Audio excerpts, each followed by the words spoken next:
Alrighty, folks. So, first day back full time at the shop. For those of you who don't know, gas station started cutting hours in order for the kitchen manager to be able to work all the overtime she wants while she sleeps with the store manager.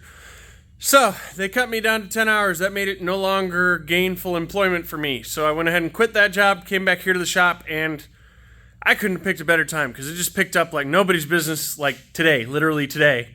I have more work than I know what to do with, and I'm actually starting to subcontract it out. So, today's shop update, and it's a big one. Totoro's bike is together, running, ready. I just need to do heat cycles. The radiator cap is leaking. I'm going to get a different radiator cap. I need to put the heavy clutch springs in it because it's missing heavy clutch springs, and tune it. And he did ask me to fix the air compressor because apparently the wires broke, and take the rear brake off. But that bike is rocking and rolling with its new setup. I've got the gold member over here, drilling out the frame, got some stuff to do there.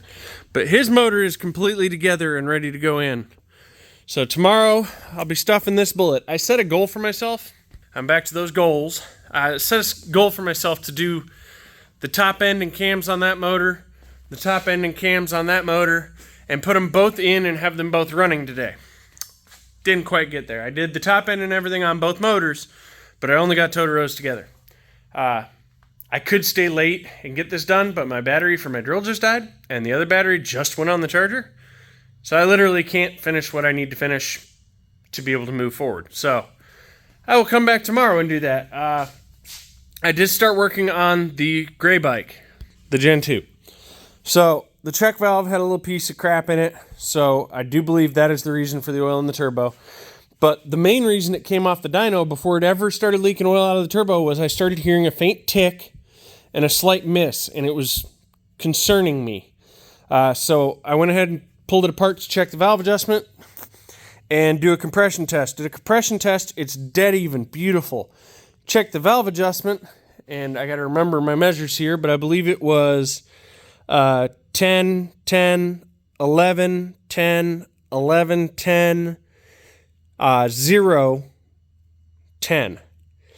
And you see there's no bucket in there right now. It had spit out the shim. Now, I'm not sure why it spit out the shim. I'm going to do some measuring, some checking, make sure everything's square, and I'll probably change out that retainer in frame. I'll just put compressed air in it, knock the retainer out, put a retainer in it, put it back together, and get back to the dyno with that girl. Hopefully, if that solves the miss, then I believe I've already solved the turbo issue. I'll clean out the turbo, and we'll be back to rocking. Like I said, Chris Charles had that issue with the turbo as well. When I first put that check valve on, it had a habit of not bedding in and not sealing the way it was supposed to. It is a very lightweight spring in that check valve. It is like a half a PSI. So it doesn't take much to hold it open. So I'm going to go ahead and I flush that hose out. I got to clean the turbo out, put that back together, and get it back on the dyno. But I'm working through everything, trying to get through everything as I can. I did have another bike dropped off today. Kevin Jones dropped off his bike along with a tip. The best tip ever. If you know me, you know. I got a thing for Crown. Not original Crown usually, but original Crown, when you haven't had Crown for a long time, is still pretty good. So, his bike's dropped off for a few small parts. I got to pull the head off of it, put valve springs in it, because it does have stock springs, and then some goodness. That thing should make some good power this year. We're hoping to get it close to 560. We'll see. Who knows? But beyond that, this 14 scheduled to get the motor out this weekend. Parts should be here this weekend. The brakes, I'm still waiting for the brake lines. They said shipped. I haven't seen them yet. They're coming from Cormoto, so I don't know what's up with that. This one's ready for the dyno. Red bike's on the dyno. Dennis is going to come by tomorrow. This one's ready. This one's next. That one's before Kevin. This one's backburnered. He knows it's backburnered. I told him. The Motorhead's next project is to come button up the last few things on this. It has a small coolant leak from a hole in a hose. I have the new hose here. And a fuel fitting, which is literally one of them little blue things right there that you see. And then this can go on the dyno and get done. The Boss Man's ready to rock and roll. The motor is being assembled. So, if you didn't know, Motorhead has a backlog of motor builds. A pretty decent backlog. So he has a KZ motor that he's working on right now. He had, I believe, 3 other Busa motors he was building.